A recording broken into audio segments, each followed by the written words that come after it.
Qingdao is very important. It's always been very important for us, so that's a very important entry point. The Blue Economy Forum it has a broader implication. It brings out in other elements of the Blue Economy, and I think it will make Qingdao even more important location. The key to that system, it provides incentive to the stakeholders to preserve the resource and utilize it sustainably.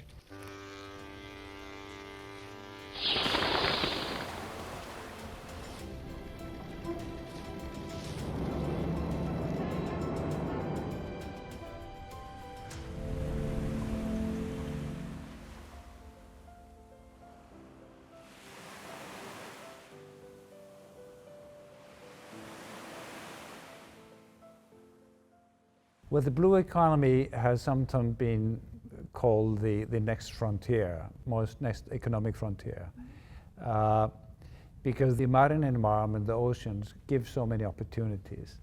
It not only produces food, and it will become more important to us in the future as a food production, as land resources are getting more scarce. It is also a source of energy in many different ways, renewable energy. It is a source of transportation, it is a source of recreation, and all kind of activity. And such a large part of the population of the world lives in coastal areas. It lives directly and indirectly by the ocean and off the ocean. So that's why the blue economy is so important. But blue economy, the important with that concept though is we've always lived by the ocean. But when we start speaking about blue economy, there's something different from some before, how we used the ocean. And the importance is that we want to use the ocean in a sustainable fashion. And that's why the blue economy is important, because it denotes this idea that we use the marine environment sustainably.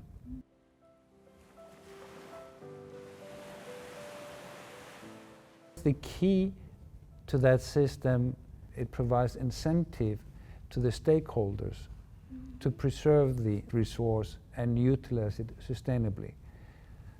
Most fisheries management systems are similar, but it depends on, but there are elements that make some better than others. But the key thing, nevertheless, is you have to have a system that makes sure that the industry that is living off the resource, in this case the fishing industry and the fishing operations, that they do not overuse the fisheries, that they have an incentive not to fish too much. And the question is, how do you do that? And that's what makes maybe the Icelandic system a bit more successful than many others. So if we go back and start on the science base, all decisions about how much you can fish of every fish stock that is commercially viable is decided upon on science. So we have very strong scientific institutions and research institutions that assess the stocks. But it's very important that this assessment being transparent. So the stakeholders, that's to say the fishermen and the fishing operations, that they understand and they receive the information from the scientists of how much fish is out there and how much fish can be fished. So we place lots of emphasis of the science, so that's one thing. Secondly, in devising and improving the legislation, we always involve the stakeholders in that. So the fishers themselves and the owners of the fishing operations, their representatives, they participate in the legislative process.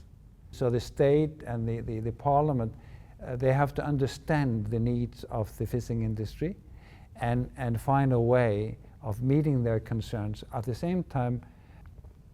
And finally, you have to have a system, like I said, that makes sure that the industry does not become too big for the resource. And this is what in some countries you can do that with licenses, but we introduced what is called transferable fishing quotas.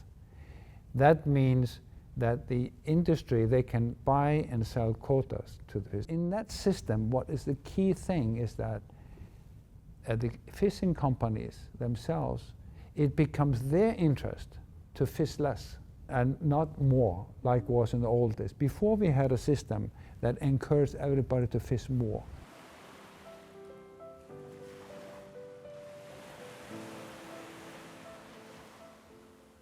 I've been to Qingdao a number of times, as a matter of fact. Qingdao is very important. It's always been very important for us, so that's a very important entry point for us in the market. The Blue Economy Forum it has a broader implication. I think it's important that the conference addresses truly the blue economy, and the different models, how to use the oceans, whether it's energy or resource management. You have to be careful not to have it, just economic approach. It has to be sustainability approach. So I think it's a good addition, and I think it will make Qingdao or Shandong even more important location, because it will be a center of knowledge and knowledge sharing. I've been there a couple of times, and I've been going around and walking on the coast and going and seen quite a lot of the town itself. So that will be nice coming back to it.